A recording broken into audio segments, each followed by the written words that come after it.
Good morning, ladies and gentlemen. Ooh, it's nice and loud. The Special Economic Service meeting is now called to order. I'd ask my staff now to conduct the roll call. Thank you, Mr. Chair. Guam Legislature's Committee on Appropriations, Chairman Senator Joe Augustine. Present. Office of Finance and Budget, Director Stephen Guerrero. Office of Public Accountability, Public Auditor Benjamin Cruz. Bureau of Budget Management and Research, Director Lester Carlson. Director of Revenue and Taxation, Acting Director Marie Lazama. Present. Department Administration, Director Edward Byrne. Present. Guam Economic Development Authority, for Administrator Melanie Mendiola is Christina Garcia. Present. Department of Labor, Chief Economist Gary Hiles. Oh, walked in, okay. Bureau of Statistics and Plans, Chief Economist Dr. Roseanne Jones. Guam Visitors Bureau for Administrator of Research and Evaluation is Vice President Gerald Perez. Present. Mr. Chair, there is a quorum. Thank you very much. Colleagues, I'd like to also recognize that I'm joined by Senator Duenas. I have other senators, colleagues that will be joining shortly. But with that, I'd like to advise everybody here is that we were going to go through the agenda, and until the end of the agenda, then it'll be open for questions or any discussion. All right? And with that, we'll begin with the FY 2024 revenue tracking. I believe that'll be led by the Director Carlson. Sir. Good morning and Hafa de Guam. For the FY 24 revenue tracking, the legislature is in receipt of the May CRER and the May Special Revenue Tracking Fund reports. Bottom line for the CRER,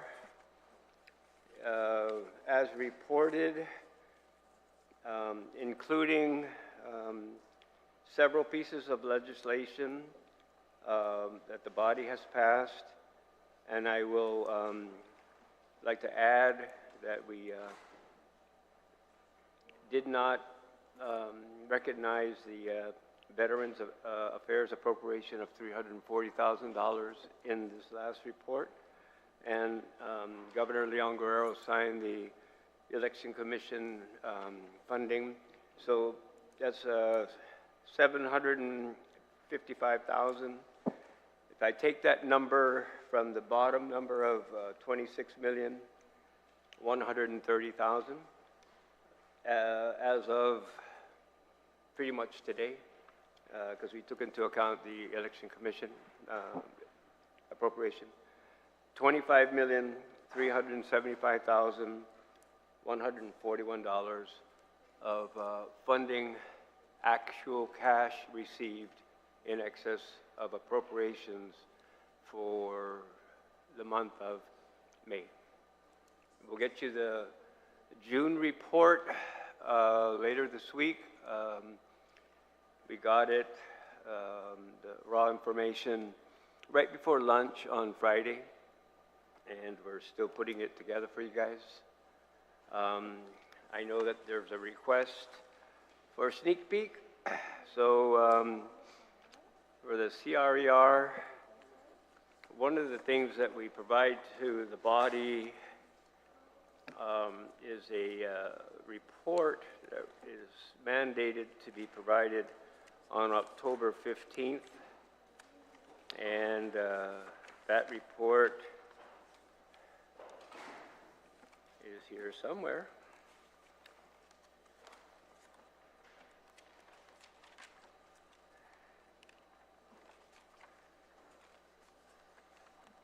One second, please.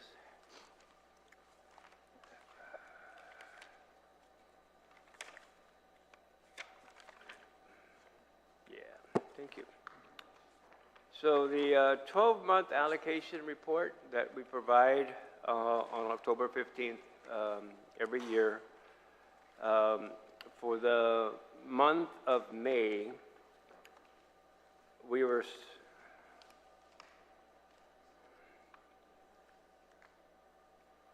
for the month of May, we have the updated report. The month of June is the one I'll get you guys at the end of the week. But we were cumulatively anticipating receiving $77,131,828. I can report in draft form that that number was exceeded by $10 million.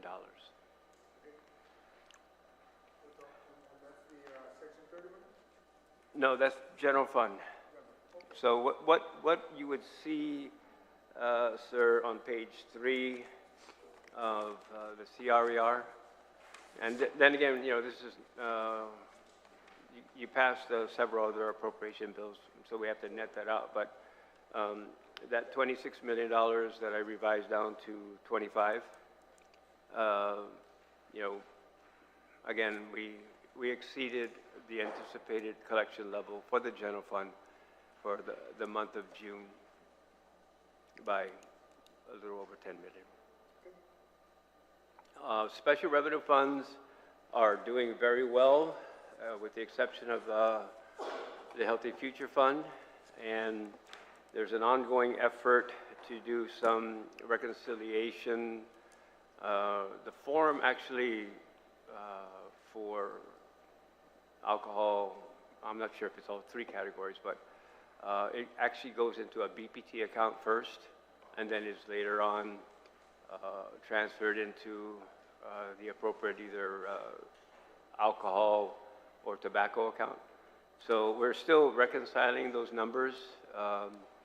Mr. Byrne has done some work, and I commend the people at the Department of Administration because they have done some reconciliation that has assisted with Healthy Future Funds, but that's a work in progress. I still maintain that there are still a lot of people smoking, so and there's a lot of people drinking, so I'm not sure why the number is tracking so far below adopted levels, but it's a work in progress. All the other special revenue funds are doing well, anticipated to do well, including the Tourist Attraction Fund.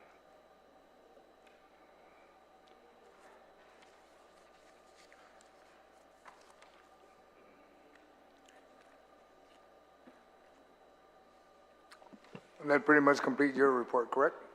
Yes, sir. All right, and then we'll move now to, I would assume this is going to be DRT, reporting the advanced tax credit, maybe DRT and DOA. Yes. All right? Good morning, Mr. Chair, and everyone, Senator Duenas, and everyone in the room. Okay, so with regard to fiscal year 2024 advanced tax credit amounts, on February 1st of this year, we did receive from the U.S. Treasury $53.84 million for earned income tax credit and $45.218 for the actual child tax credit. Under the additional child tax credit, we had requested for and received $7.5 million for prior ACTC, and that's really, just to point out, it's the pre-tax year 21 payments. Effective the tax year 2021, the amount for child tax credit will include the ACTC. And with regard to other advancements or reimbursements, we did receive, we requested and received $2.16 million for the 2020 rebate recovery credit. And then we have an additional $1.5 million RRC requested. Okay. That's it for number 4. And moving along also into number 5, it would be either U or DOA. That's the assumption supporting revenue projection? I'll take that, sir. All right, sir.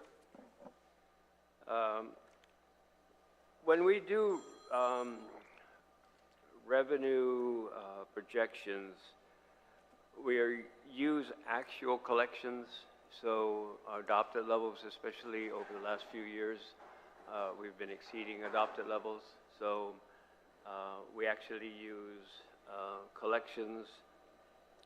For 2025, we used FY 22, 23, and the tracking for FY 24 up until we provided the executive budget request to the body on January 31st.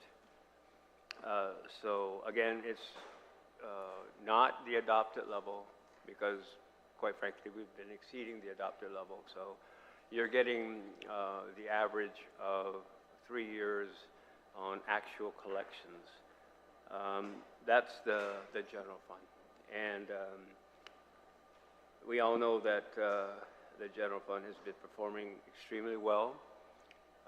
I don't see any cessation in that activity. There's a lot of activity in retail. There's a lot of activity in construction. And with regard to construction, we have a pent-up local demand, and whenever the extended military buildup, which is 5, 6, 7 more years, begins to wane, maybe then we'll finally get some,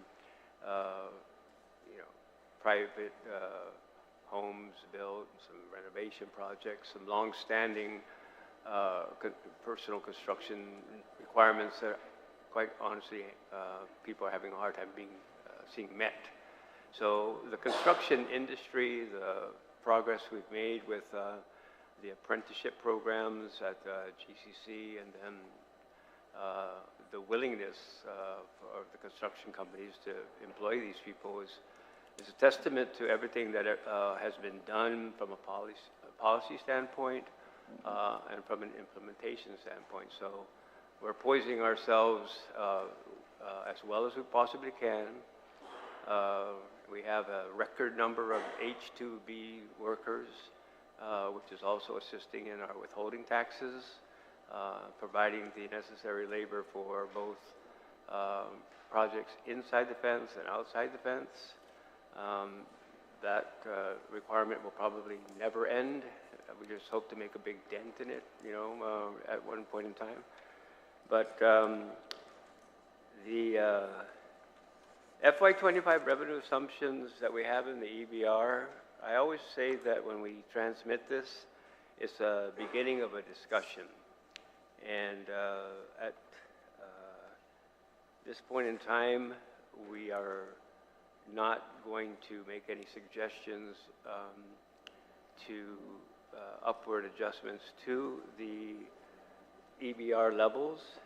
In some cases, we've actually exceeded them. But to the extent that budget session discussions could be the whole, your substitute bill, when that comes out, I think we'll have a better idea of where any adjustments that the Appropriations Chair and Office of Finance and Budget want to move, in what direction, how much. We're certainly willing to work with you and entertain upward adjustments to the EBR level, but the EBR level, again, it's a good place to start. Other than the Healthy Future Fund, with respect to special funds, we do the same thing. Average actual collections, not adopted levels. The Guam Highway Fund, there's a existing general fund subsidy because of the ongoing gas tax relief. And I would remind the body of a couple of things that the governor put in her message that accompanied the executive budget request. One is that she supports a permanentization of that reduced tax level.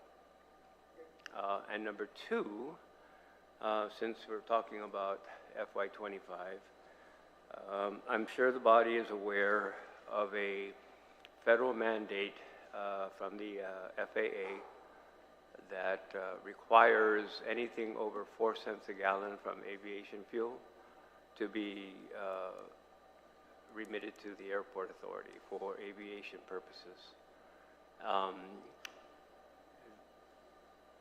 We can appropriate the entirety of what we receive from aviation fuel,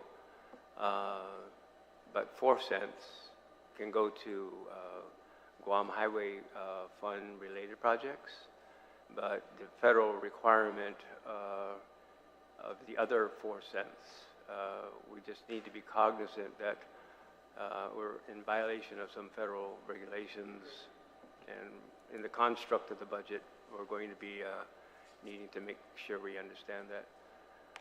And in full disclosure, because it is a federal mandate, the 4 cents during this fiscal year, the practice of remitting the 4 cents, DOA has begun that process. It is a federal requirement. I think we just need to remember what that requirement is and honor it moving forward. And if there's anything anybody needs with respect to supporting documentation, I'm sure the airport authority can provide that. But there was a recent visit from a senior ranking FAA person who saw the governor earlier this year and kindly reminded her about that. So it's a practice that we've known about since 2017. And quite frankly, in the prior administration, we didn't have the wherewithal to be able to honor that 4 cents to aviation purposes. And so we continue to use it for Guam Highway Fund related purposes. But we need to stop that for all the right reasons. So I'm happy to report that the tourist attraction number that we have in our EBR is tracking, testament to our resurgence and ongoing work to recapture the tourism market. As well, I don't believe that we're going to be needing any subsidy for the customs and quarantine inspections funds at the rate things are going. But other than that, again, the exception being the Healthy Future Funds and the ongoing work that DOA with assistance from DRT is doing to try to capture BPT that should have been eventually allocated over to a Healthy Future Fund account. With that, if I may, sir, we don't use prevailing economic variables anymore. We did that previously. We don't need to do that. We haven't done it.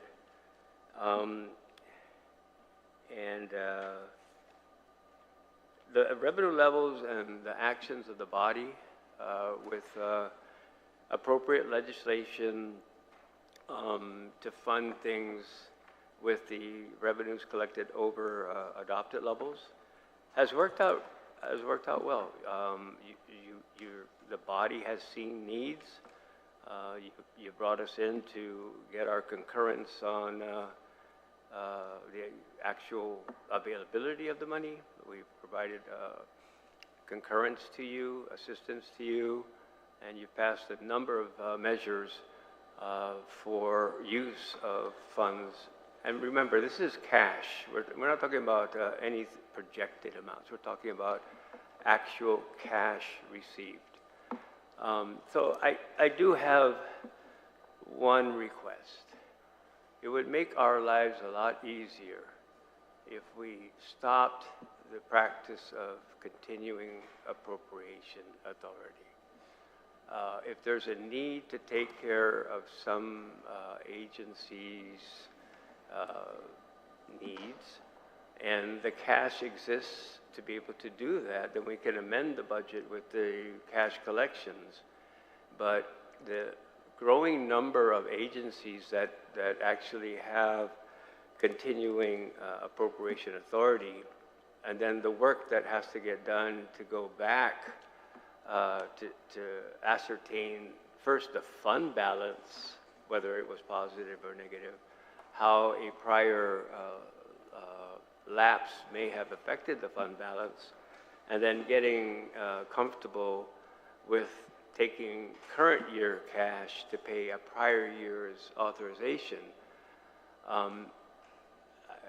If I may, sir, you guys have done a yeoman's job in being able to take excess revenue collected above the projected amounts, and I commend you. But I really would ask that you not do the continuing appropriation. It's kind of difficult to get it right. And Understood. thank you, sir. Thank you. Now we'll move to, I'd like to also recognize, we're joined also by my Vice Chair, Senator Teletagui, and Senator San Nicolas. Moving along, we're now at, I would say that's number 6 and 7, right? DRT will handle both. All right? Yes, yes. Please, ma'am. And good morning, Senators Teletagui and San Nicolas. I missed addressing you earlier, and I'm sorry I was remiss. I know you have a lot of papers in front of you, but I am reading off. There is a sheet that shows the FY 2024 advanced tax credit amounts, which I gave earlier, and then now the FY 2025 estimated tax credit advancements or reimbursements. So with regard to earned income tax credit, we are looking at approximately $45 million. With regard to child tax credit, approximately $42 million. And as mentioned earlier, any additional child tax credit going forward from tax year 2021 will be included, just lumped in together with the child tax credit. With regard to other advancements or reimbursements, the 2020 rebate recovery deadline has passed, so we don't expect to pay out anything from there, and then, or to get anything, and then it's minimal for 2021 rebate recovery claims. Okay, so the last time to claim for that would be in the 2024 tax year, okay, which would be filed in 2025. Okay, there really, beyond that, there is no real change in IRS, news. And we're pretty much back to kind of like normal, if you will. So basically pre-2021 processes or, updates. Now moving on, you will find it's kind of this kind of sheet. It's a landscape sheet. And so this particular report is provided to the speaker every 15th of the month. The latest report that I have in front of me is, of course, the June 2024, so for the month ending June. And if you look up at the top, to the far right under 2023, that's a 2023 tax year. So the total number of tax returns filed as of the end of June of 2024 is 59,160 returns. Out of that amount, returns filed where there's a liability assessed, it's even or it's zero, meaning it doesn't involve a refund, is 8,906. So the total refund returns is actually 50,254. And I should add that our recent check write that was of just a few days ago, last week, it covered the period through May 15. So we are a little bit behind as before. I mean, certainly not too far behind. We're looking at about 8 weeks from filing. We did run into a hiccup of sorts in the month of May, one of which included, the system issue at the DRT end. And of course, a larger than normal filing for April 15, which our staff had to spend a little more time on just to get the April 15 filings processed.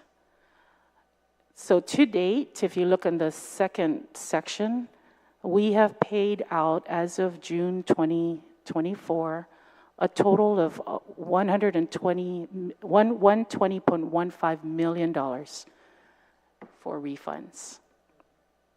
And I'm going to actually just kind of stick with that, for now. That's, mind you, these are for individuals filing 1040s.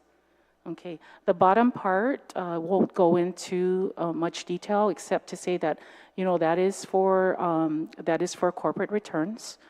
And so the total filing for tax year 2023 is nearly 2,000, so 1,898. Okay. And that's pretty much it for nothing major as far as anything that would affect BPT, and we can kind of discuss that as as questions arise. Okay. All right. Thank you, Ms. Lozama. We have the next section. We have number 8, Federal Assistance Funds Availability. Lester, you're going to take the lead on that one? Thank you, sir. We did submit on the 5th the latest update on the American Rescue Plan funding. So the body has that information. It's as current as can be, and you can review that at your leisure.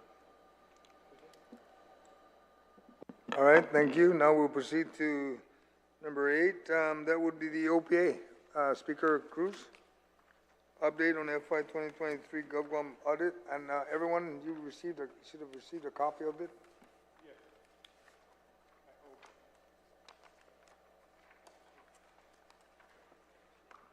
Yes. Everybody's got a copy? Please check your pile. It's a one-piece sheet. It's a one-sheeter.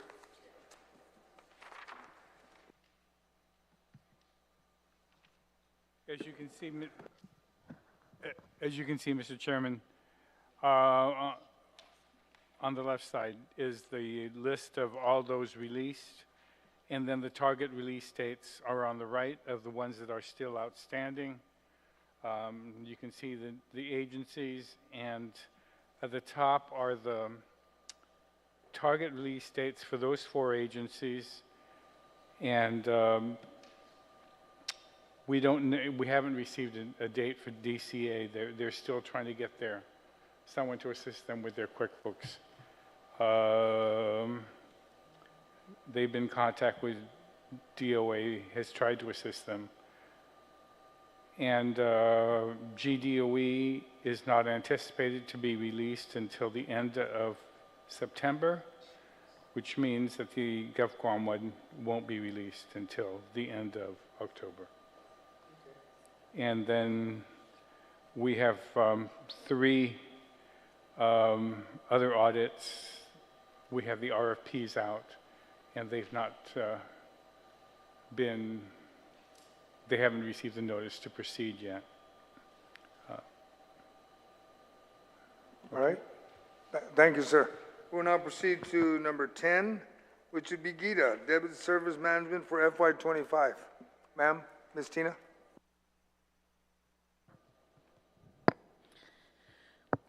Thank you. We are monitoring the bond refunding opportunities. Right now, we're not able to present actual numbers because we're having to issue a new RFP for underwriters, which is with the AG's office at the moment. So it's been there since April 30. So we are hoping to issue that RFP and get some numbers out to you, but we'd have to come back to you as soon as we identify that amount. All right. Thank you. Now we move to the number 11, which is the update and outlook on Guam's tourism. Mr. Jerry Paris, Uncle Jerry? I think you got some slides, right? Thank you, Mr. Chair. Is it on? Yes, is it on? Oh, there. Thank you, Mr. Chairman. Before I begin a very short presentation on our situation, I'd just like to at least frame my presentation so that the committee is aware of certain issues in the tourism environment. First of all, for fiscal 24, our run rate on arrivals are running about 60 to 65% of forecast with 3 months to go. Second thing is that through the second quarter, we've actually been exceeding forecasts until persistent drag took hold from headwinds from a weaker yen and weaker $1 value deterioration. Today, I think the yen hit close to 160, so you can see that. And the Korean won has not improved very much either, still pretty weak. In fact, the Korean won is like 7% off, even worse than during the Asian crisis in 1997. The other thing is, it's not really helpful in our situation to see supplier costs increasing their rates post-COVID. Guam hotels, for example, had a 142% increase post-COVID. And the Guam package and return air fares are higher than comparable fares to Honolulu, Bangkok, Singapore, and Taiwan, to name a few. The beach destinations have suffered the highest decline post-COVID. Of course, that's where we are, right? Hawaii, Guam, and Bali. Fortunately, we're showing a very good mix in our FIT arrivals, thanks to an aggressive digital and social media marketing strategy. And this has been kind of giving us buoyancy in our arrivals.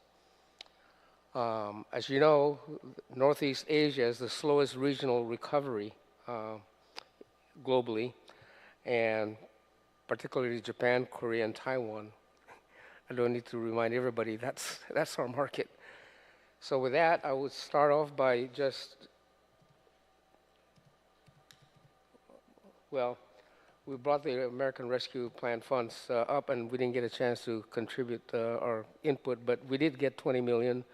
5 million is spent for some PCR testing in early recovery, as well as making up for some of the allocations in August and September, as well as some of the village signage and other incentives in our Japan market. The ARP balance we have is about 14.5 million. We have spent 0 in fiscal 23 and are reserving 14.5 million for the Matapang Beach Restoration Project. That includes the ponding basin, structure for lifeguards, and that's underway right now. This is a little bit busy, so bear with me. But I think, let me back up a bit here, Nadine. I think, there we go. So as you can see, the moderate forecast for 24 is 907,000. Like I said earlier, we're about 60 to 65% there with 3 months to go. For the first quarter and into January, we actually, on our Japan market, are starting to see some improvements with 126% over forecast, and Korea as well. And then through May, it kind of slowed down a bit. We're still ahead of forecast, but Korea slipped back, and like I mentioned earlier, Korea suffered like a 7% decline in their dollar deterioration, particularly with a high fuel costs hitting Korea and fewer inflow of dollars, which is weakening their won. Some insights on our market. Total Japan departures was 48% pre-COVID, according to Japan National Tourist Organization, our office. Consumer preference is for domestic travel, and industry assistance by government is domestically focused because of the wider swath of economic benefit when compared to international travel. Increased spending for domestic travel is reflecting this. As you can see, it's up 13% from 2019. And most travel has been limited to day trips. And I mentioned earlier that it's not helpful to have higher supply costs. And travel to Guam has the greatest price increase. And just take a little time to look at the red marks on the right. It's a bit too far maybe to see, but the Guam package tours are like 108% increase in 2004 versus pre-COVID. And so that's pretty significant when you consider that Honolulu, Bangkok, Taipei, and other destinations are either lower in price or not as high an increase. In terms of just return airfares, until recently, Guam was like 103% increase compared to Honolulu's 25%, Bangkok 20%. The only difference here is Taipei increased by 118%, but when you consider the total value being way lower than ours, that's really meaningless. If you look at the hotel on the bottom, as you can see, the percent change of Guam just for per night, that's 142% increase. Honolulu's minus 46% increase. And so this is what I meant earlier when I say that it's not helpful for our suppliers to have the costs the way they are. The good news is that overseas travel bookings, according to JTB and according to the JNTO, looking pretty bullish for July. July bookings are like 202% on unaccompanied tours, according to JTB's president. The most popular summer destinations are in order: Hawaii, Korea, Singapore, Taiwan, and Guam. Some market insights on Korea.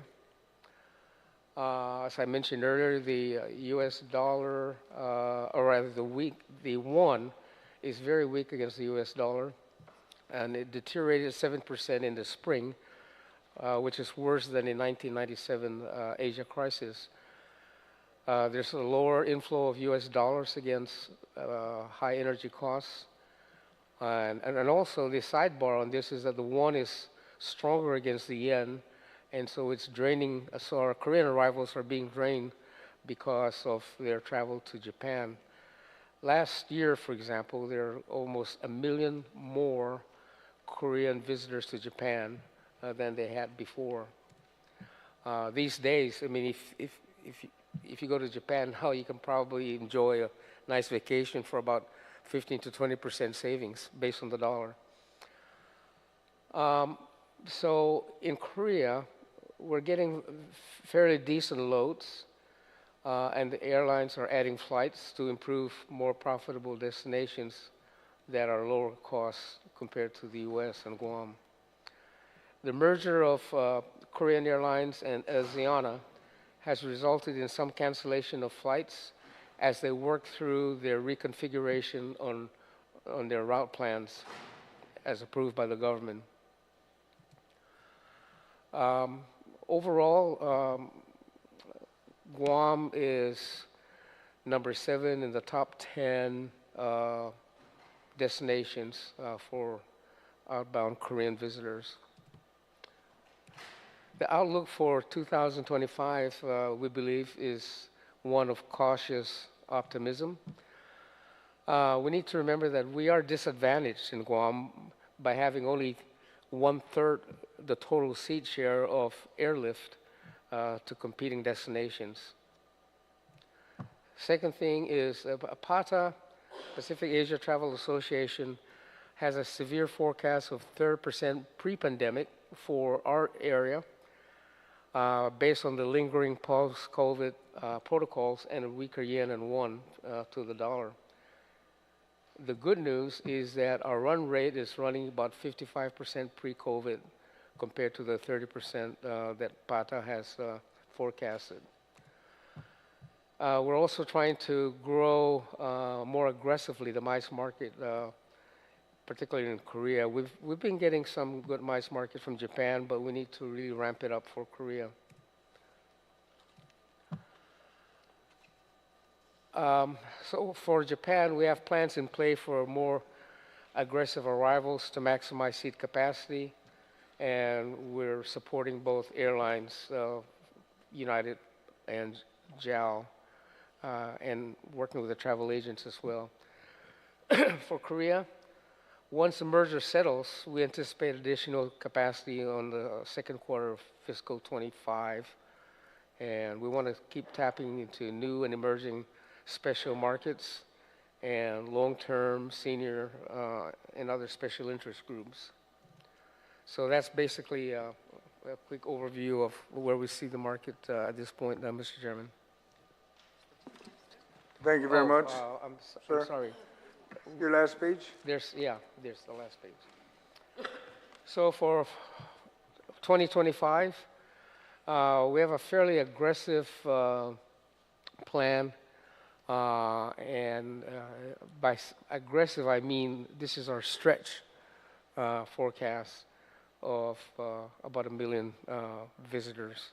So that's a pretty big jump from our run rate going forward from fiscal 24, but with some of the initiatives that we have outlined and some of the special programs such as the movie set using Guam for some kind of a drama in Japan, we think that that would give us a lot of airtime and therefore generate some demand incremental to our normal course of arrivals. So, sorry, Mr. Chairman, that's it. Thank you very much. Now we'll proceed to number 11, or correction, number 12 would be the Guam Economic Outlook from the Department of Labor. Mr. House, Gary?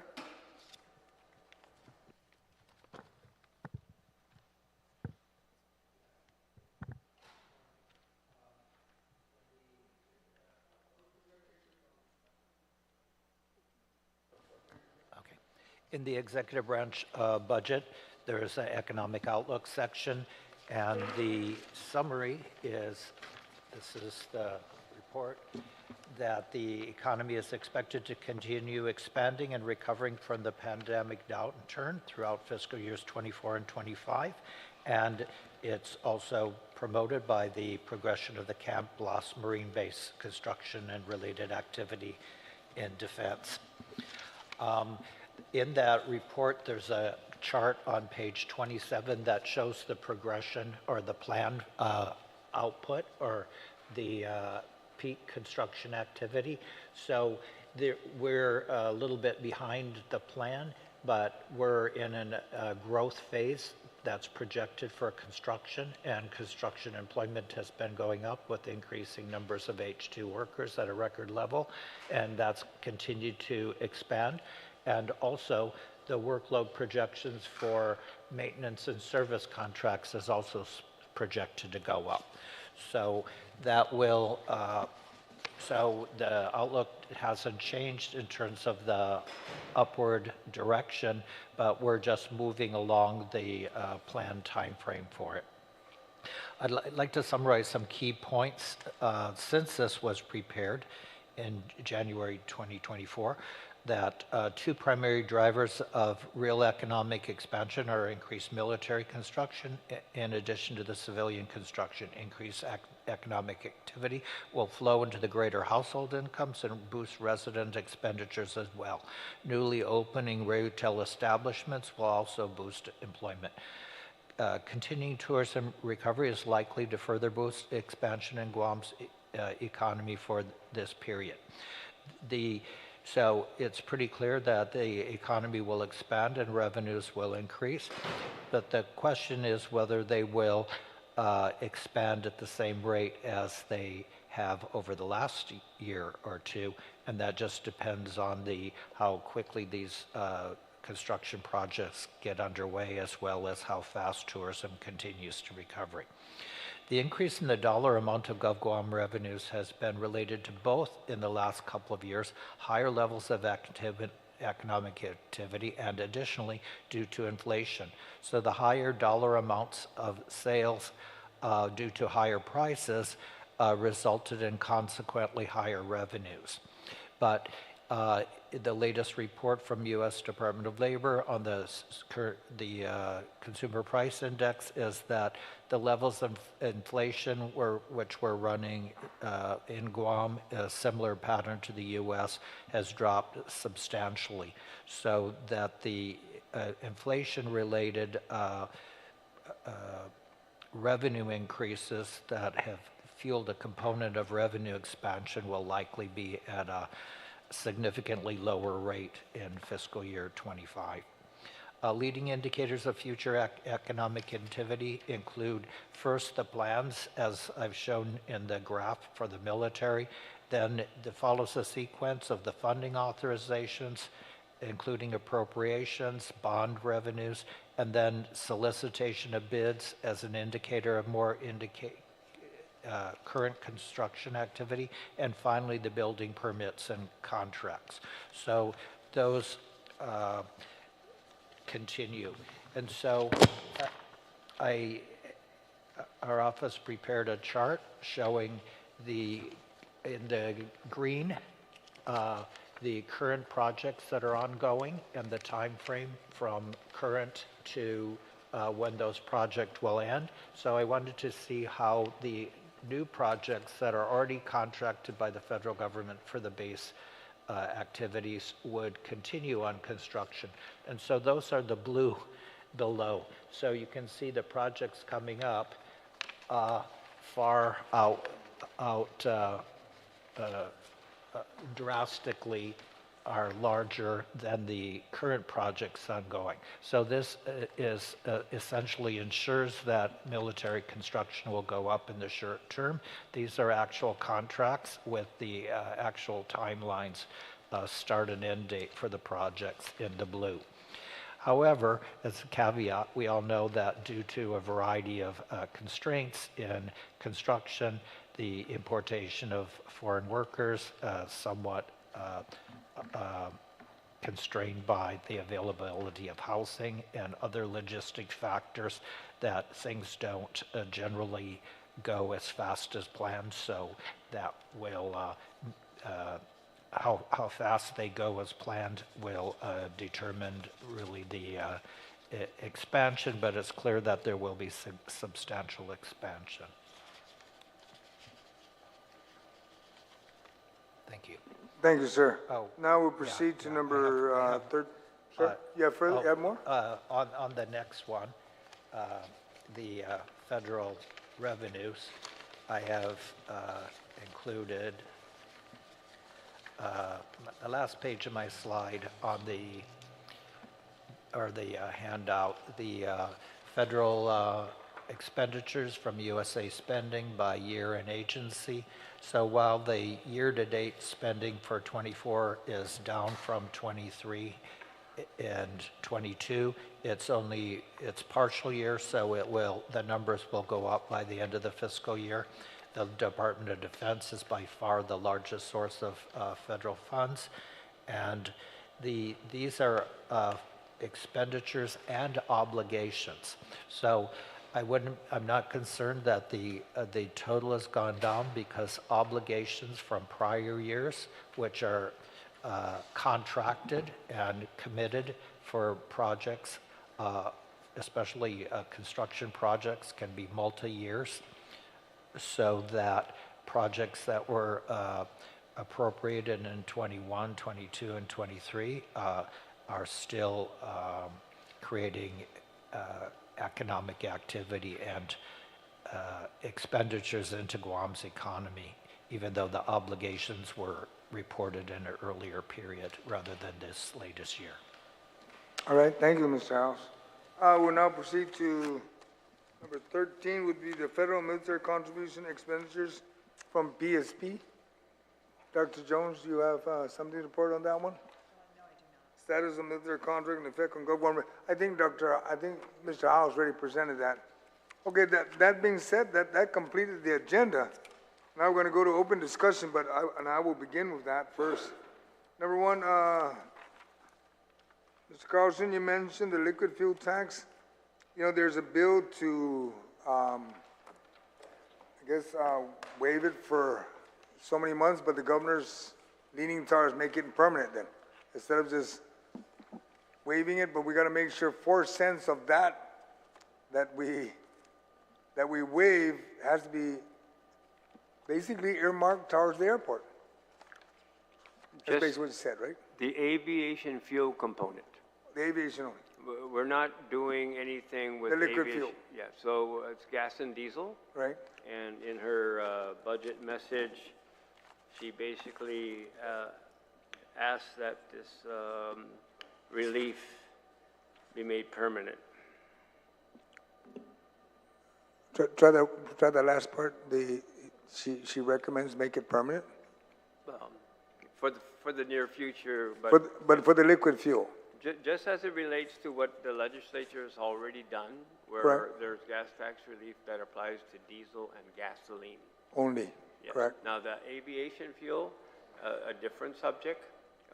We can still appropriate the entire 8 cents a gallon, just knowing that 4 cents got to go to the airport. Okay.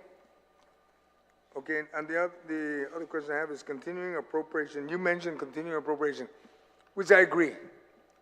We need to stop continuing appropriation because they're never going to catch up.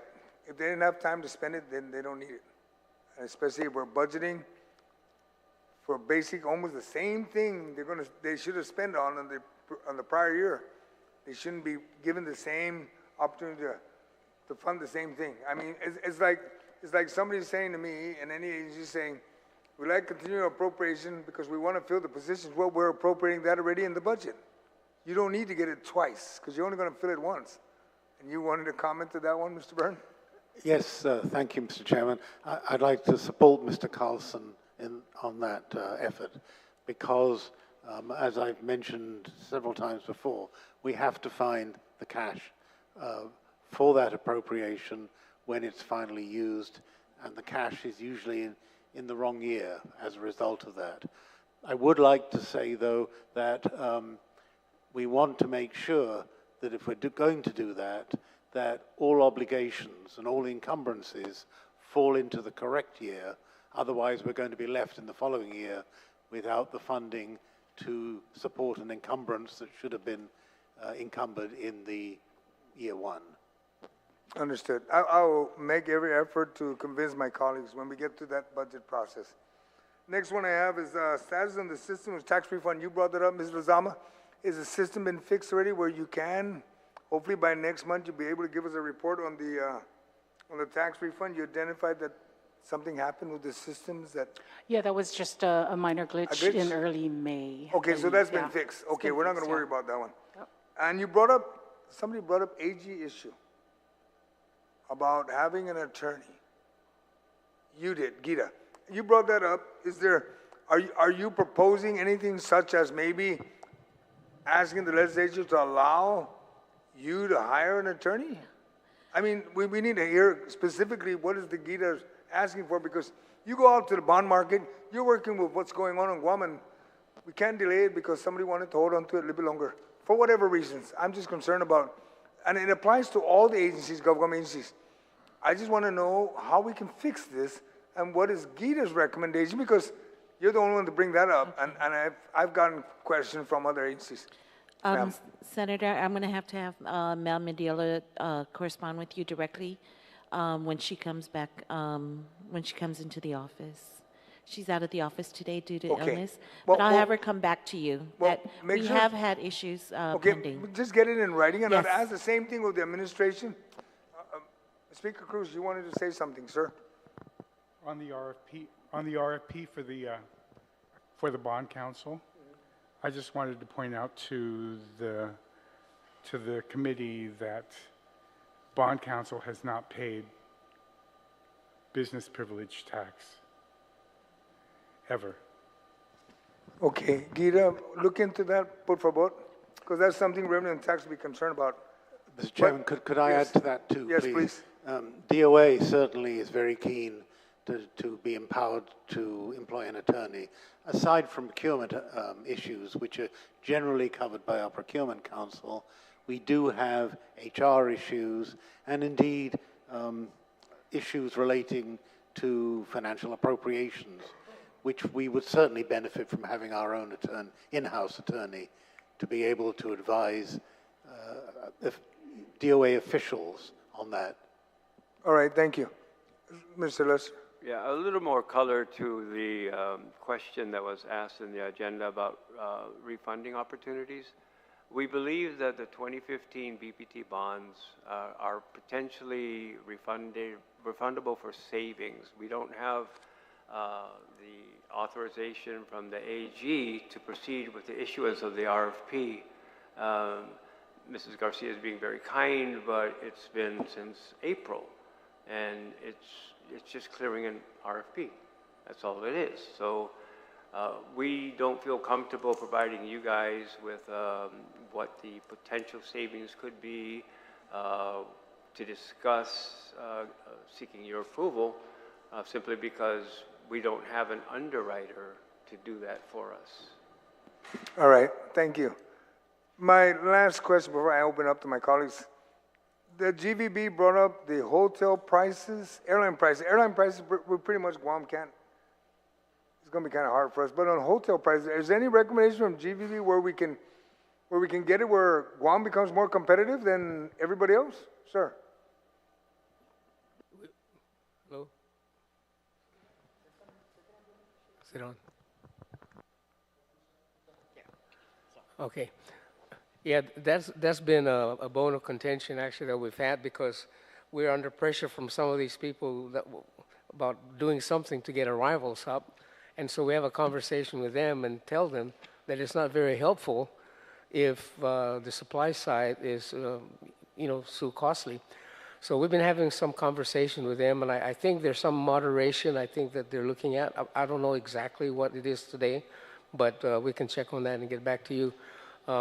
The airlines, on the other hand, we've noticed, according to our marketing reps, that that's been moderated somewhat from Japan to Guam compared to when we prepared this initially.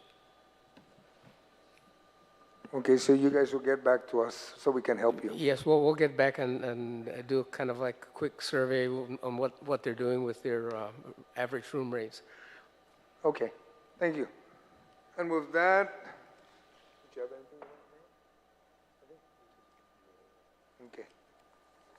Senator Duenas, do you have any questions you'd like? Sidus Masi, Mr. Chairman, and thank you to the entire panel that's here. Certainly a very favorable and robust economic activity presentation by all of you present. I'll go to Lester first. Lester, have you been tracking the budget requests versus by the governor versus as the hearings have been going on agency by agency? For the most part, sir, people that are coming in, and I thank you, all of you, for encouraging them, almost repeatedly, what else do you need? What else do you need? Because I also have given everybody the green light. If the senators ask you for something that, when we did the budget, we came up with a revenue estimate, then we allocated it out. So nobody got everything they wanted. It's just the way it is. But when they ask you, be frank, tell them. So there are, you guys have been really good with public safety. You have been extremely good with public safety. And I appreciate the rapport that you guys have and making them feel comfortable about saying, well, I could have used this, I could have used that. And I really appreciate that. So as I mentioned to begin with, this is a start of a conversation. The revenues certainly lend themselves to upward adjustment in 25. How the substitute bill addresses the needs that were expressed during the budget hearings, prioritizes them and includes them, is certainly something that we look forward to working with you guys to actually see, because we've exceeded the revenue adopted levels for the last 2-3 years. And I think you should be heartened knowing that we don't use adopted levels, but we use actual levels, because we're giving you a more accurate estimation. But thank you for that. Sure, and that's why I'm very confident.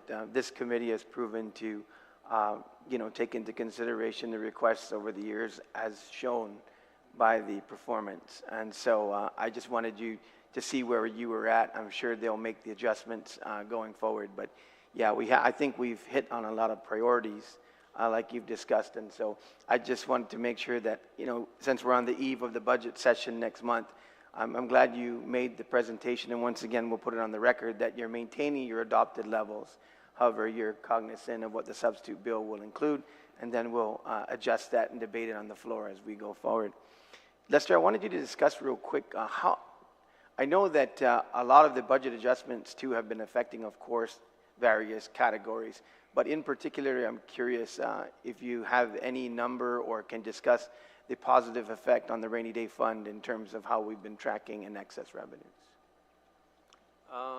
We made the deposit as required for the rainy day fund, and we haven't done anything to take money out because that's something you guys control. But when, I think it's like $15 million, because it's 2%, so we're at 59? Yeah, about 58, yeah. We have $58 million. We haven't had a need to be able to touch the rainy day fund for anything.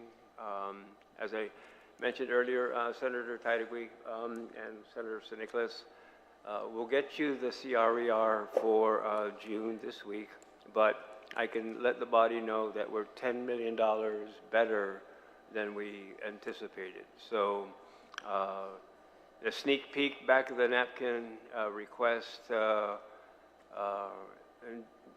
June is not a particularly good month, but however, the strength of the economy, as indicated by the very thorough and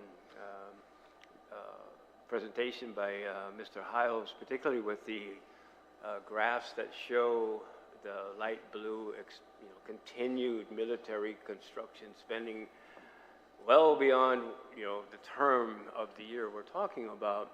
And then, of course, our pent-up local demand, which is somewhat being met, but not, I can't just pick up a phone and get somebody to do something. It's kind of like an act of Congress these days. But everything looks good, and so far, so good. Yeah, so I just wanted our listening public to understand that as we go through and we're making these appropriations in anticipation of excess revenues, kind of on the fly sometimes, and thank you for appreciating our methods and working with us, but that there is also a growing and continued deposits in rainy day fund so that should we hit any bumps in the road that obviously aren't anticipated here, we're making good on those deposits, and that fund is growing quite robustly. So I just wanted to make sure. From zero. Yes, from zero, and so I wanted to make sure that we are using as much as possible. It looks like a prudent man approach. So that's just something that we can continue going forward and want our listeners to understand. Yeah, and if I may, sir, the conservative person in me, early on in the fiscal year, before we know how well we're doing, like we're in July,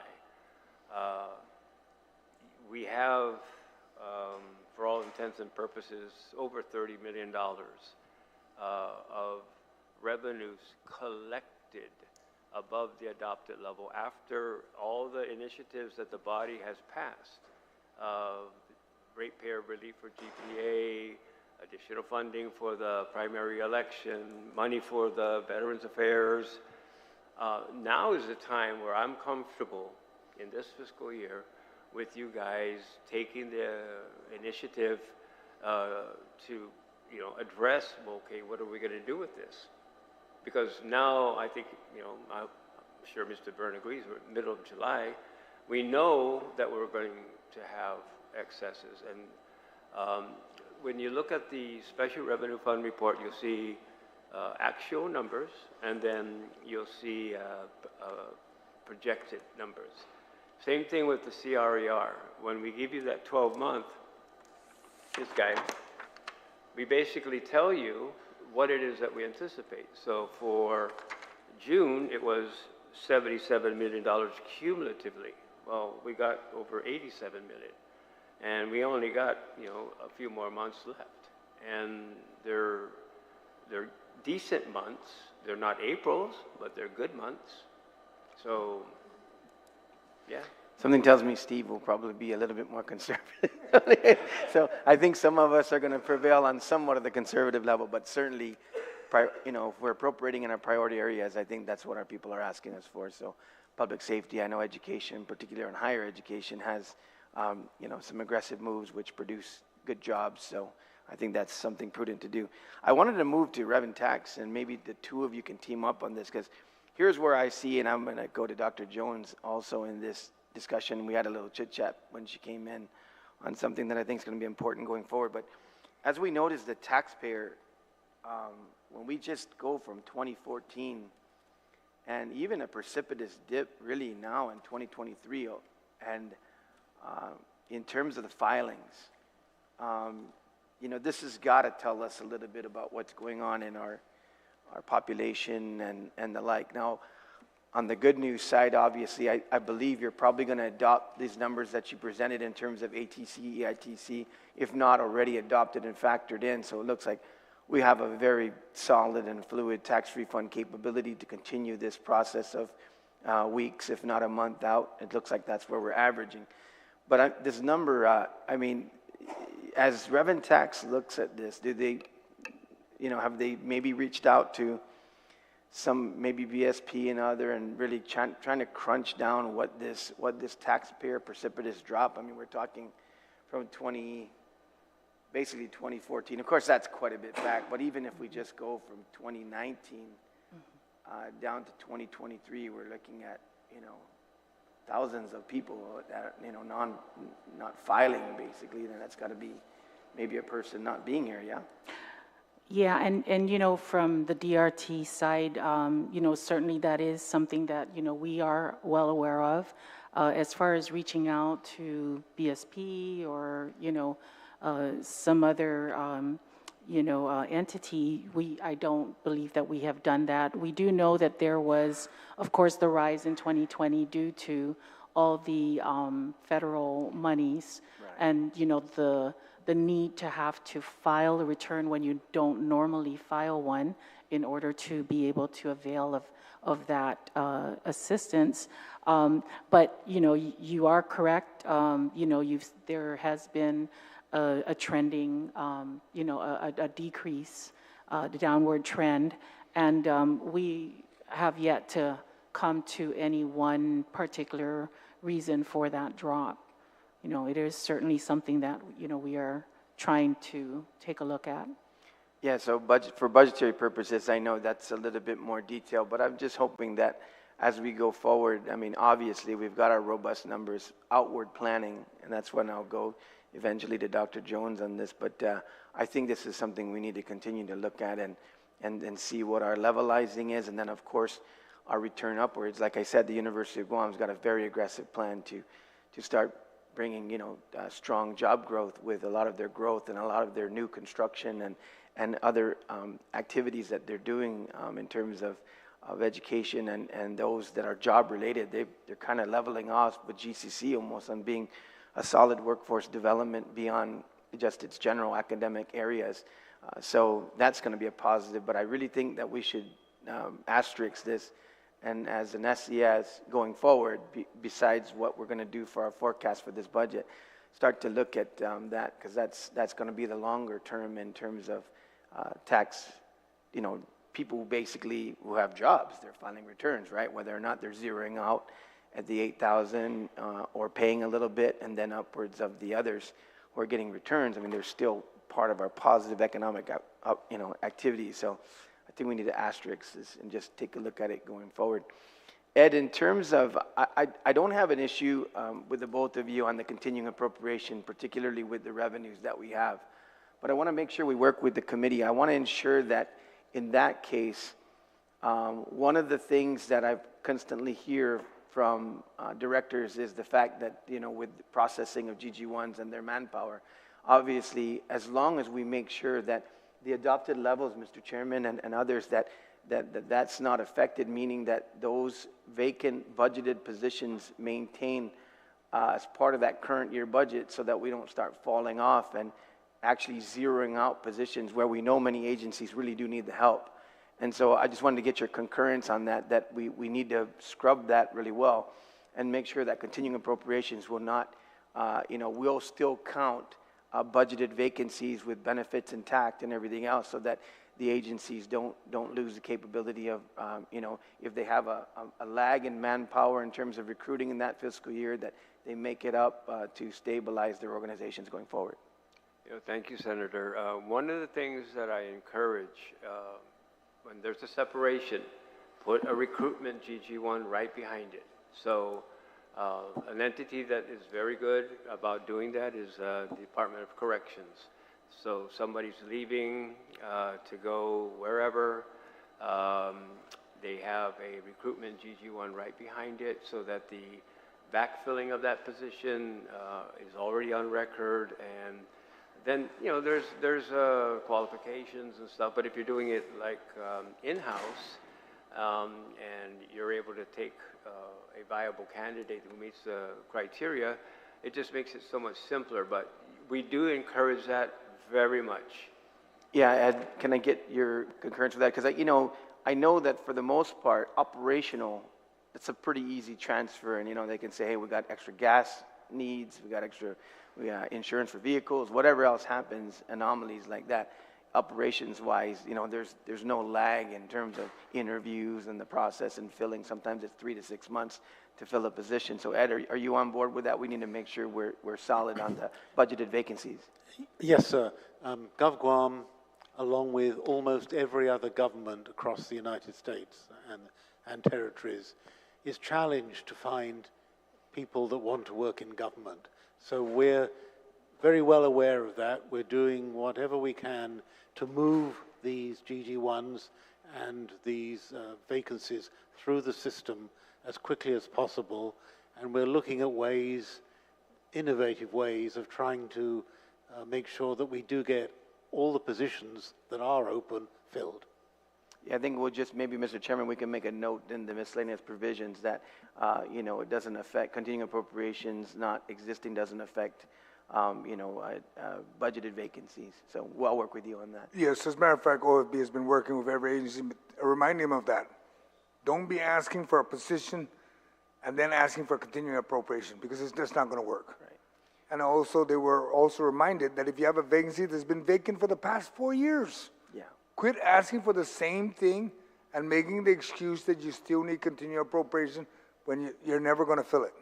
It's got to be more realistic, and that's what we've been working with. And do you have anything else, sir?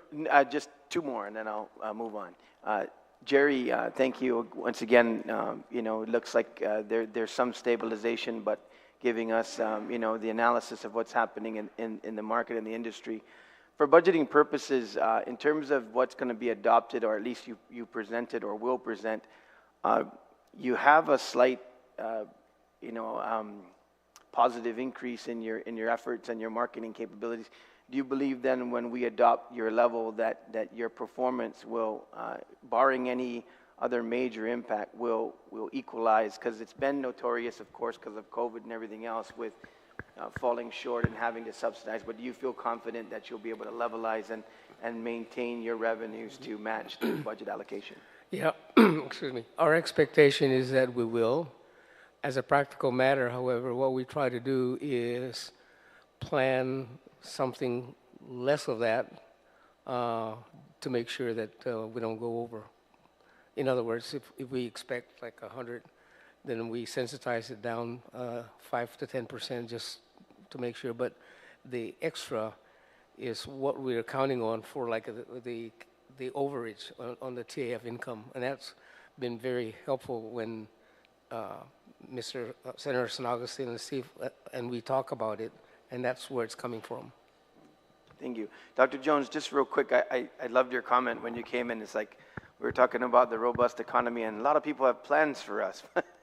We don't know those plans sometimes, but does the university, at least working with BSP and other agencies, do you think it's time to call for, maybe at the university level, some sort of a conference to bring together a lot of the plans that we hear anecdotally, particularly on the federal level, to kind of work with labor and others to maybe have a better forecast going out? Because obviously right now and with what's here in terms of the growth, you know, we look at that capability being sustained, but then we've got employment issues in terms of filings. Are we losing these workers at this exponential rate, and how to levelize that? Do you think it's something the university should embark on? Well, I can't speak for the university. I can speak for, there we go. There we go. Thank you. I do hear from many about the plans that are in the works for, and they come to us mostly because of the need for workforce. And so everything that we do, especially at the School of Business and Public Administration, has been in response to community demands and interests. And I have to say, from my outlook, the future is very bright. We are working with high school students all the way through, and we're now adapting to more specialized demand for a workforce. In the past, they were more general pathways, and now we see construction management, for example, the need for construction managers. We see the need for more legal professionals, everything from paralegals, and thank you for asking for a paralegal program from us. We're working on that right away. So I think your idea of, can we have, these are individuals and individual entities that are saying, hey, here's the need. We're looking at the young people who are coming to us, and what we see is a really bright future. We have to hold them here. And part of that holding them here is getting them the skills that match the work jobs that are here. And I see that job growth changing, growing, and we've got a lot of talent here. So I think having more of a concerted effort to bring many of those voices, not just the specialized voices, to say what's the outlook that you see, what's the need that you see. Many years ago, we did talk to the business community, and they said at the time, just produce those that have a general management background, and we'll train them from there. I think now where our economy is going and our industries are going is they're coming to us and saying, we need specialized skills. We need credentials. We need that they can come in prepared to deliver in a high-tech, more structured environment that they can deliver on. We can't train them here any longer. Can you help us get them ready to walk in the door and be prepared?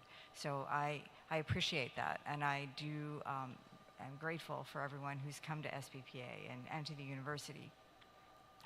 So often, workforce was seen as kind of the trades, but now we're beginning to see that the management professionals and how you work with those trades and how you bring up the entirety of the workforce is important too. And also to speak to, we're out in the region. The region has many of these development issues as well, and we're training folks at the graduate level. We've had greater demand for graduate degrees than we've ever had.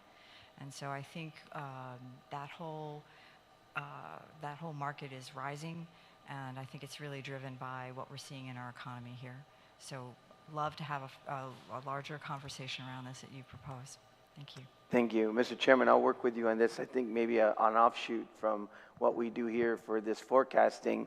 I know Workforce Investment Board over at Labor as well. You know, they've had conferences before. It sounds like it's timely to get moving on that and get some more tax filers up there to Ms. Lizama. That's all I have for now, Mr. Chairman. Thank you, Senator. Senator Tello, do you have any questions for the SES committee?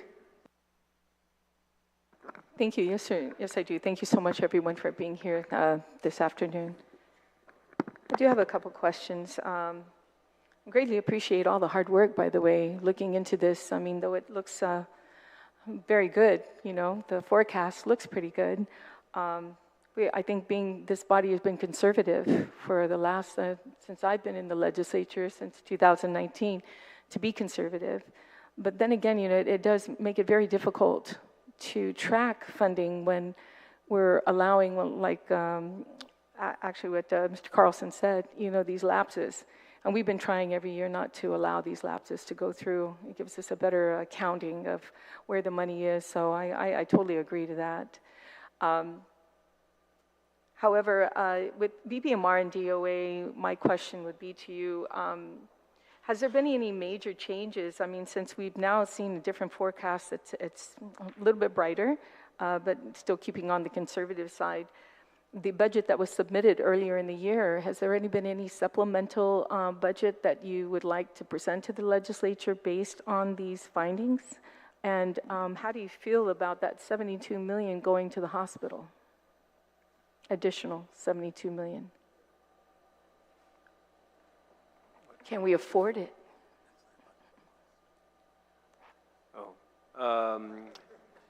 Yes. Thank you, Senator.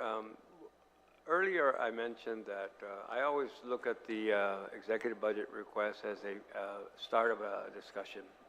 And I know that we've been enjoying revenues that have exceeded the adopted levels for the last 2-3 years.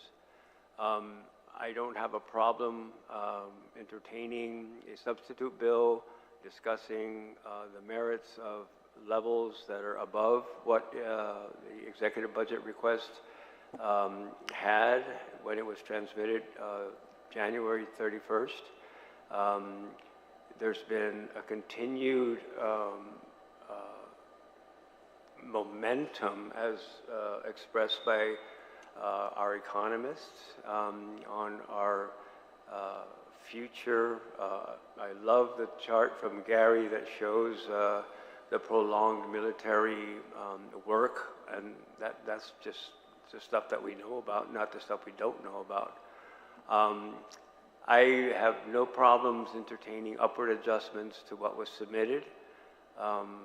I don't want to comment on GMH with respect to any additional funding that they might be seeking.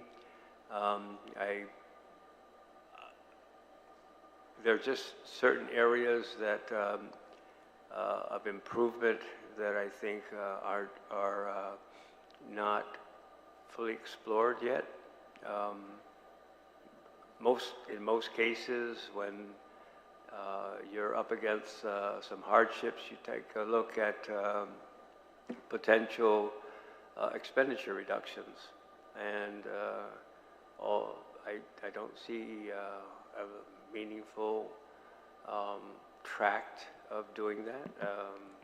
I just see a lot of expenditures. Okay, thank you.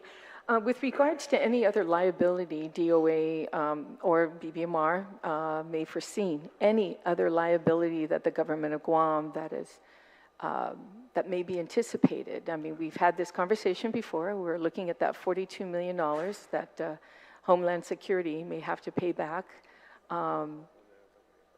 Are you, when you're speaking about being a bit conservative or, looking at the forecast is doing well, but we have to anticipate any additional liability that's unforeseeable. And right now, we kind of see one in front of us, that potential liability. Have you taken that in consideration, or do you plan on using the rainy day fund to cover that cost?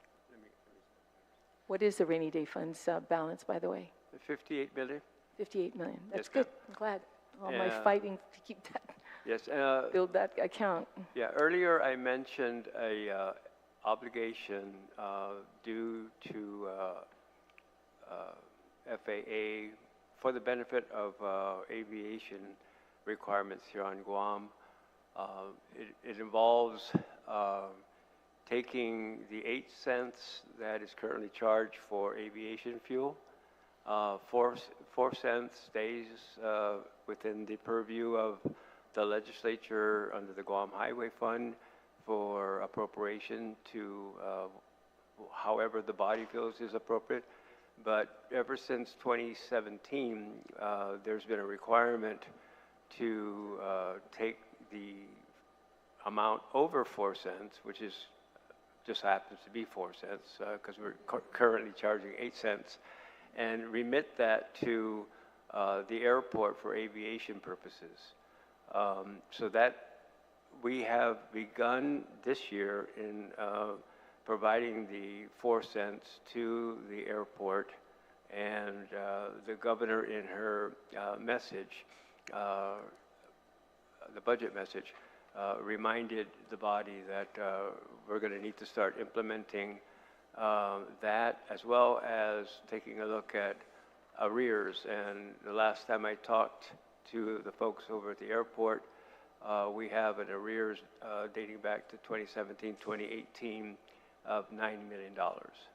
So yes, ma'am, there's a $9 million roughly outstanding amount that I really would like the body to entertain, get it out of the way.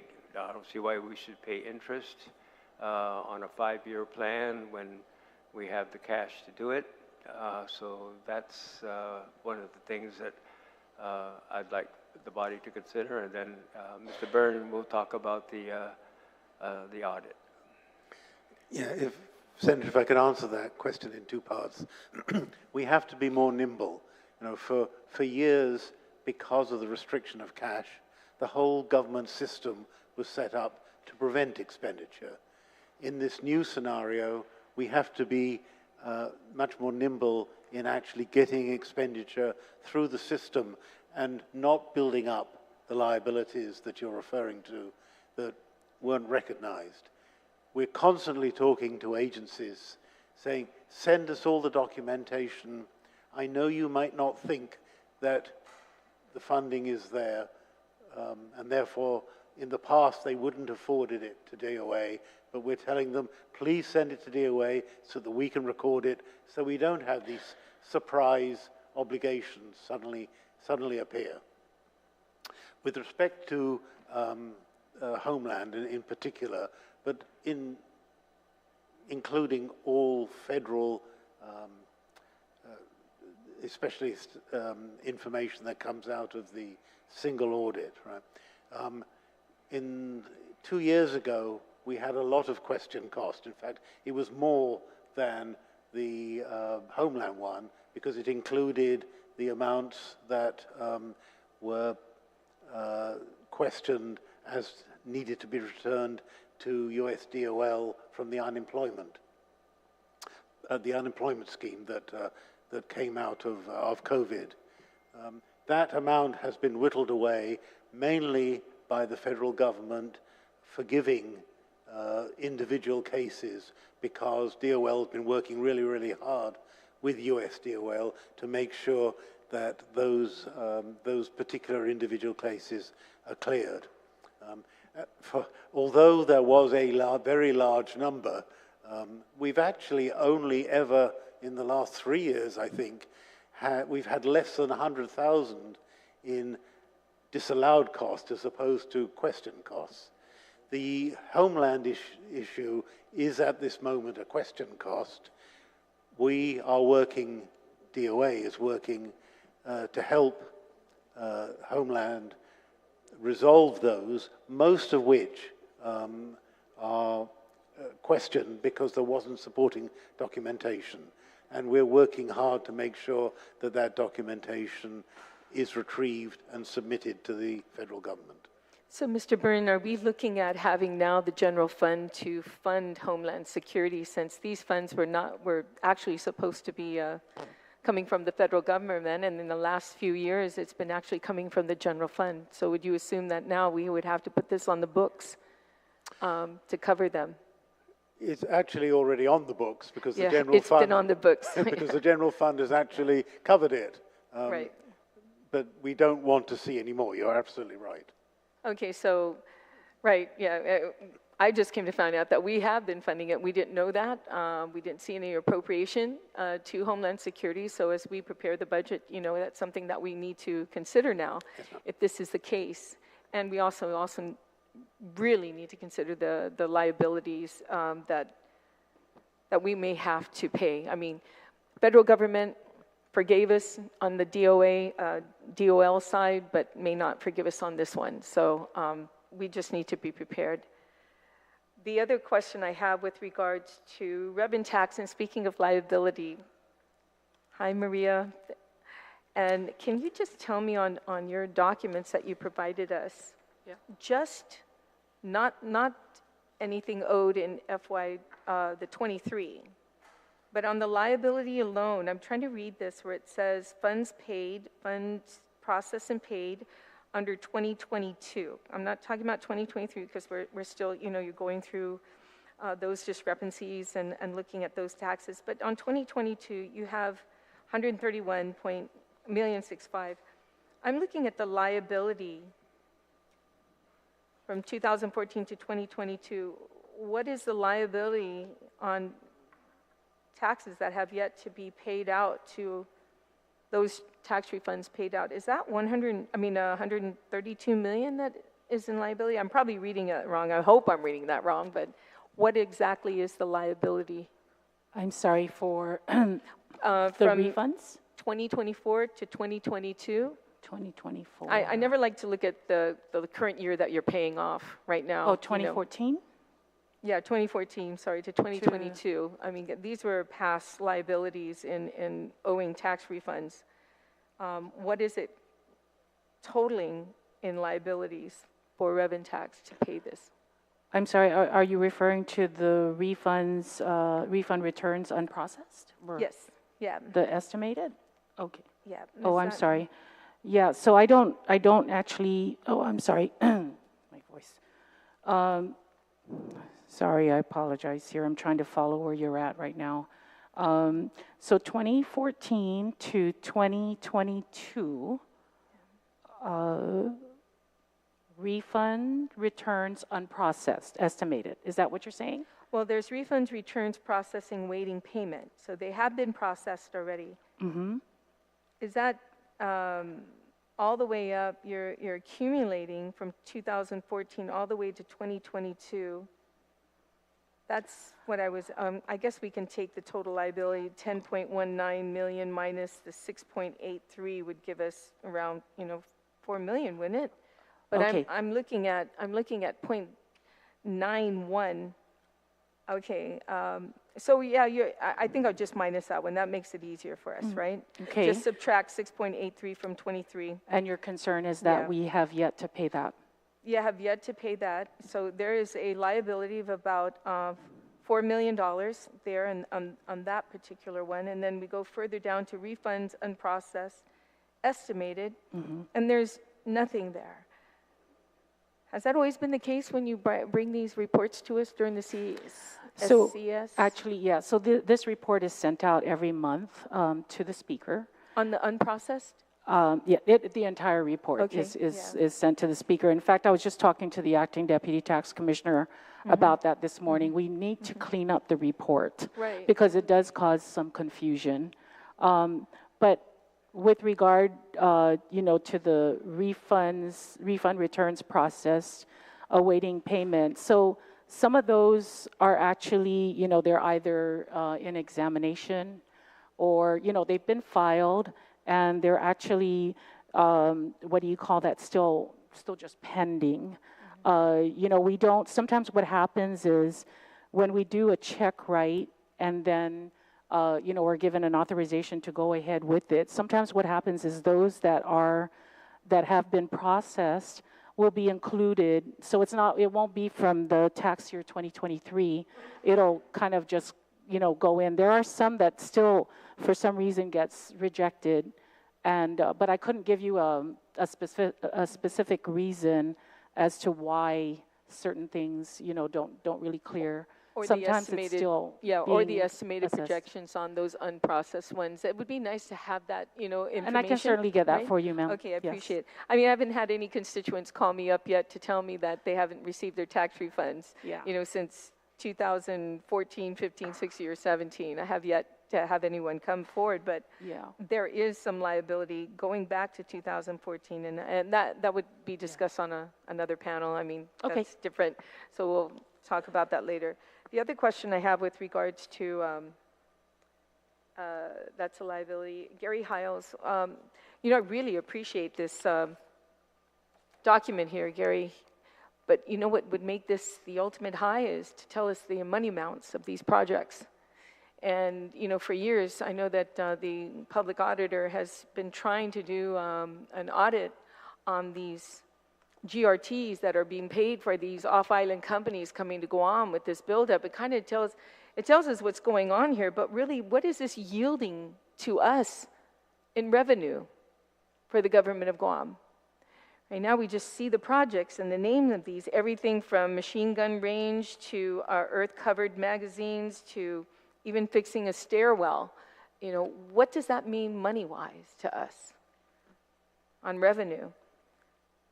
I don't know if the public auditor had a chance to, would you like to chime in on this, on where are we at on really finding out what the revenue are we going to capture from this military buildup? The dollar amounts are included in our federal construction contracts. It's And not, where is it's that? not Is that here? It's not- on our website. Oh, it would be nice to have that for us to determine. And, is it in a chart like this that would give us the year? And is it similar to this? Because this is very helpful. We see the color coding, letting us know what year we anticipate and when it's really going to start spiking as far as these contracts, but doesn't give us the money amount. And that would be very helpful to us. So if we can get that, Gary, sent to the chair, Sure, and then we he'll can do explain that. it to us. The We second one have is- that, and yeah. in fact, the dollar amounts are not here, but the size of the dollar amount is proportional, so the bigger Right. contracts, we gave a bigger space to. Sure, but a lot of times we can get like $10 million, that a contract that was awarded to, XYZ from Oklahoma, and that doesn't tell us anything whether that contractor is going to pay the GRTs, if they are, how much is it going to cost. So that's what we really need. I'm hoping that's what revenue and tax, I know we talked about this, Maria, capturing these off-island contractors and ensuring they're paying their GRT, regardless if they pay their other taxes off-island in their state. And are they fighting that situation where their checks are being, DOD is giving their checks in the state of Oklahoma and not, here on Guam for the work that's being done. But I'm sure we can capture the GRTs. Just like what the auditor just mentioned with Gita, that bond counsel has yet to even pay GRTs. And yet they do business on Guam. I'm shocked. All these years, I even worked at Gita once upon a time and didn't realize that they were not paying their GRTs. And I'm sure that you're going to take that back, Tina, to Mel and let her know that this is a huge concern. This is revenue that we're missing. We're already missing a lot of revenue when it comes to, people ordering offline. We're not capturing those taxes either. And that's something that we need to look into considerably. And I guess because we are having so much influx of money at this point, we're not paying attention to it. But now's the time, not when we get in a crisis, to start working on taxes that are slipping through our hands. And that includes, everyone buying toilet paper through the mail now. At least if we're not going to do it, yeah, if we're not going to do it, at least let's find out how much money we are losing in taxes. But let's not wait until there's a crisis on this island before we move forward with that. Regarding the, so Gary, we can do that, but also, Gary, can you also incorporate with us, I'm trying to look through your list about the homes that are being built inside the fence. What is picking up? Are more houses being developed outside the fence in the area of, where the military is at? Or is the military deciding to build more fences on the inside and covering their own infrastructure? So if we can get that information too, Gary, on the military, what they're doing there. Regarding GVB, on your ARP funding, I've noticed that you didn't spend anything this year. However, you did have the remaining amount earmarked for certain, you've been allocated for the 14.5 earmark, but Jerry, are these projects confirmed as far as what the federal government will allow in their guidelines in using ARP funding? Okay, just click the, AJ, you're a musician, you know how to do this. Gary, I know this is. I don't know. You forgot how to I forgot. play with the microphone? Gary, yeah, okay. He Yeah, used to it's, be, Jerry used to be a musician, so. That's my other life many, many years ago. Yeah, But a good one too, yeah. yeah, they're qualified under the Okay, federal qualifies, gu- yeah. And So- actually, there's work in progress now to finalize the scope of work and construction drawings, so we can get it out of the way. Right, and you have until the end of the 2024, I believe, as Yes. far as like earmarking this, so that's not too far away, and you know how long procurement takes. So we Right. need to make sure this money is spent and not Of course. given back. Okay. Also with GBB, have you been able to track the short-term vacation rentals like Airbnb, Vargo, HomeAway, to try and give us a better understanding of some of these? Because I found that some people from the CNY came to Guam actually, instead of staying in hotels, they were staying at an Airbnb on the beach. You know, these areas that we need to see what's really taking away from any, numbers for us to be able to evaluate this. So that's one thing I didn't see on this one. Maybe once upon a time you guys had it on, but No, we don't typically track that. We just track arrivals. And what we do when we calculate the TAF funding is we make certain assumptions, and that's included in the assumptions. okay. Yeah. With the Airbnb and the vacation? Yeah, Okay. yeah, 'Cause I because know, the arrivals drive our calculation. and if you need any of that information, I know that Reverend Tax has those names of those individuals and to follow through. So other than that, thank you so much. I don't have any more questions than that, Mr. Chair, and looking forward to getting the additional information that I requested. And thank you for Dr. Jones for being here today. I know you didn't have anything. I was a little late, but I was listening. But the comments that you made earlier, I appreciate those comments. Thank you so much. Thank you, Senator Tello. Senator Nicholas, you have any questions? Yes, sir. Thank you, Mr. Chair. I just want to thank everybody this morning. Wonderful presentation. Looks like everything is on the up and up, and I'm quite optimistic, just like some of you are. Although we saw some, disparity there with the amount of filings, and then we also get the numbers that, we're actually getting. It's very interesting. So thank you for your hard work and, tracking the numbers and doing whatever it is to facilitate, and continuing the economic growth and supporting us in that way. I have a question for Mr. Perez. I noticed that you said the packaging with the hotels is the military market doing to the hotels what it's doing to the regular real estate where prices are just increasing? Not really, Senator. As a matter of fact, we're glad that there's an infusion of those arrivals, right? But the average daily room rate for our military arrivals are actually low compared to other locations, and a big move by the chamber and others in the hotel associations to try to get federal government to up the room rate allowed for per diem. Yeah, I was just thinking, because I'm, just like you, I want to remain competitive, and then I see, parts of Asia where they're actually, becoming more and more of a discount. So Yeah. I've been racking my brains here trying to understand how we can remain competitive. What can we do as a legislative body to offer some incentives so that we can be competitive in the open market? Understand. Thank you, sir. And for Mr. Carlson, sir, you mentioned, so I'm quite new to this, and, I did get some requests from, I did get some requests from several agencies where they wanted to, the funds that you're talking about, is that the excess from the prior year that they didn't spend? Is that what you're talking about? And then putting it in an amendment form and asking them to spend previous funds? Is that what you were talking about? Actually, no, sir.